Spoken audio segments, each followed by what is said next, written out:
Hello everyone and welcome to Cinderful Gaming. I hope you're all doing well, I hope you're all staying safe, and most of all, I hope you're all fighting that war against the grey. Today's video, we have a Black Library review for you, and today we're checking out the Warhammer Age of Sigmar story, Nagash, the Undying King, by Josh Reynolds.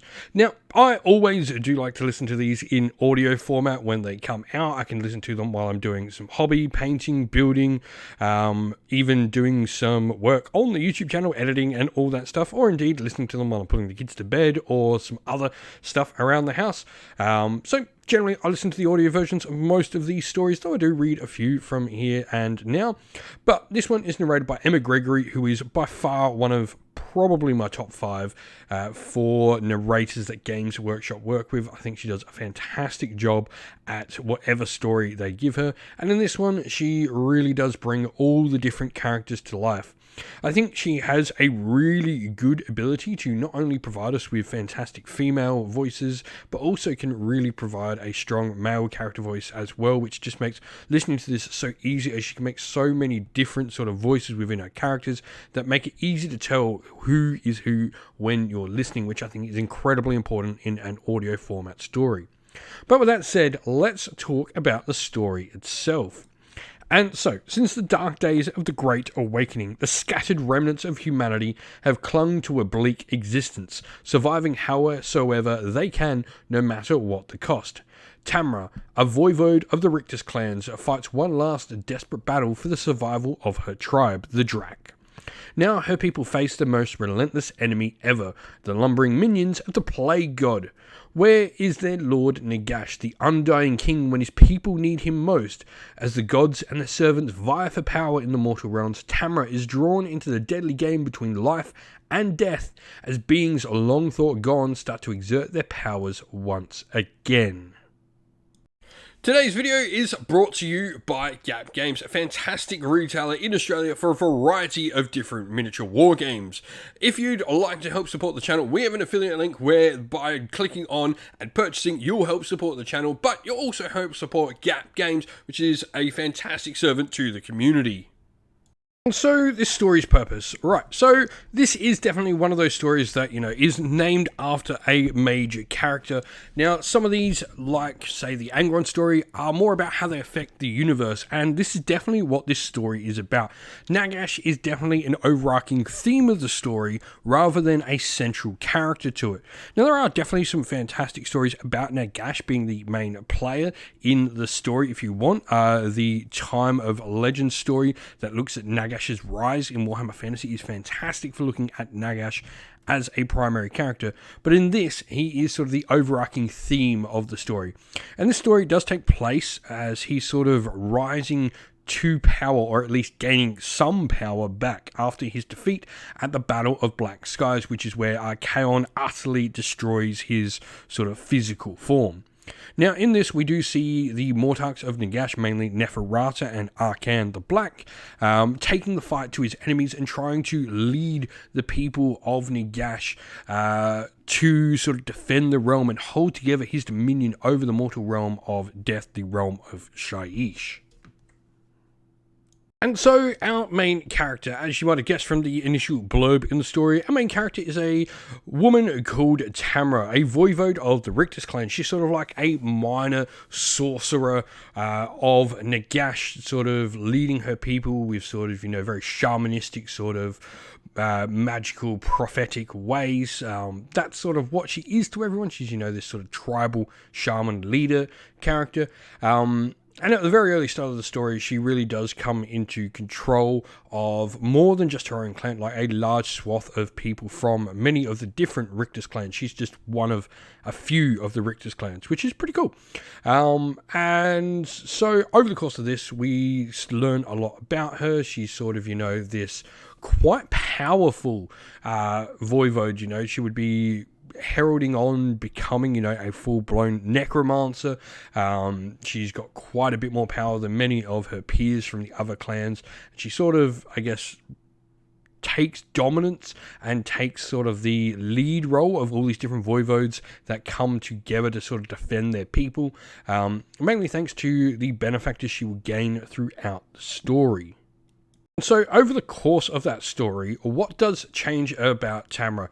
She really does come into her own. Like, she's very sort of unsure of herself at the start of the story, you know, being a rather young voivode.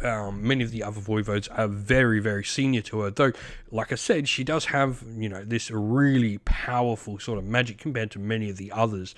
So what she lacks in maybe experience of some of the others, she definitely has in ability.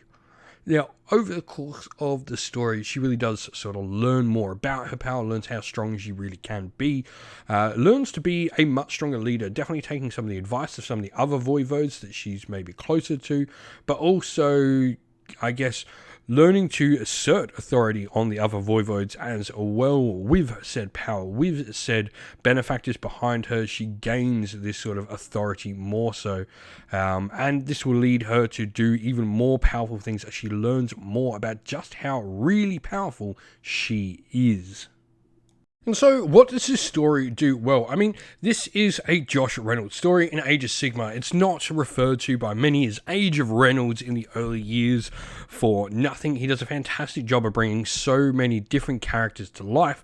And this is definitely one of the ones that I never got around to reading in the initial sort of set of stories. And I'm really glad I did finally get a look at the audiobook here, because this was fantastic. What does the story do particularly well, though? I think it is Nagash himself that it does really, really well. Despite being, you know, an enjoyable story, it's got good characters, it has a good plot, and sort of nice sort of movement between the scenes and all of that. I really like the presence of Nagash it gives in this. Now, at this time, Nagash is sort of this corporeal being. He's this essence of death rather than a physical being in any true form. And for me, I really enjoy sort of watching how this essence of death, this essence of a god of death, can sort of exert his control over the mortal realm so powerfully, so easily, that really does give you a great look at just how powerful a being the god of undeath himself is, which I think is a really cool look. You know, we have seen sort of similar things like this. I remember reading some stories about Sigmar looking out onto the realms and stuff like this in some of the other sort of books from the Realm Gate Wars. And, you know, of course, Tekla sort of spreading his spirit out as well, looking at different parts. I think this, you know, sort of look at how powerful these godly beings are is really, really cool. And so, who would enjoy this story? I mean, for me, this is one that a lot of Age of Sigmar fans could enjoy. This is one of those early stories that really does set the scene and set the stage for Warhammer Age of Sigmar as a whole. And I think if you are an Age of Sigmar fan, you're looking to learn about the lore and learn about how this whole sort of universe, setting, and world began, this is definitely a story for you.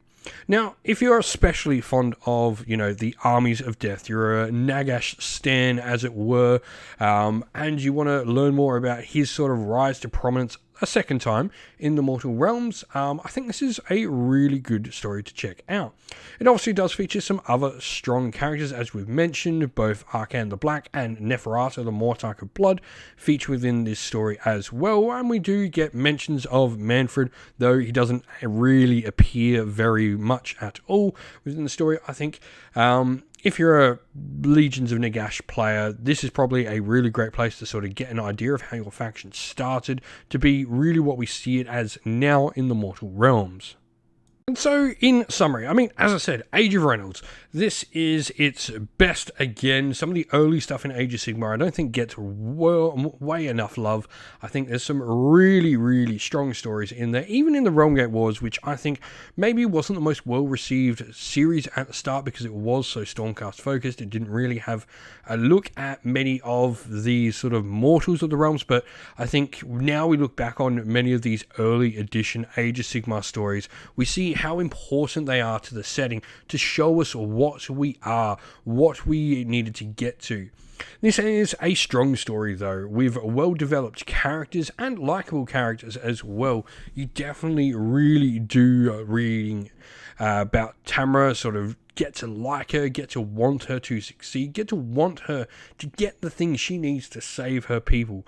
And indeed, you know, you sort of dislike many of the characters around her, which I guess indeed makes you like Tamara even more. This is a solid story. I think an 8 out of 10 is well worth what you are reading here, or indeed listening to, like I did. But if you have checked out Nagash, the Undying King by Josh Reynolds, I'd love to hear your thoughts, your favourite parts about it, down in the comments below.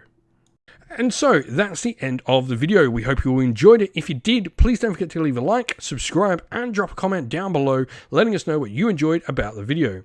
If you'd like to come chat more with me and other members of our great little community here, we have a Discord server linked down in the video's description, and also linked down there are the best ways to help support the channel as well. Our Patreon and YouTube members down there are fantastic ways to help support the channel, and if you'd like to get a shout out like all these people, you can go and join up today. So with that said, we'd like to give a shout out to all our Patreon and YouTube members. So thank you to our Patreons: Rob B, Broken Chef, Andy C, Grimscold, Colorblind Magic, Benjamin Swallows, James Cater, Mark Harvey, Domir, Average Wargamer, Q Damac, Andrew Bowen, Outer and Shot First, Kenny Lowe and Soren, and to our YouTube members: Green Roots Gaming, Ronya, Lock Lorick, Broken Chef, Ariana Edwards, James Tillman, Disco, John Castle, and Gargamel196. Thank you all so much for watching. Stay safe everyone, stay well, and most of all, keep fighting that war against the grey. Ciao for now.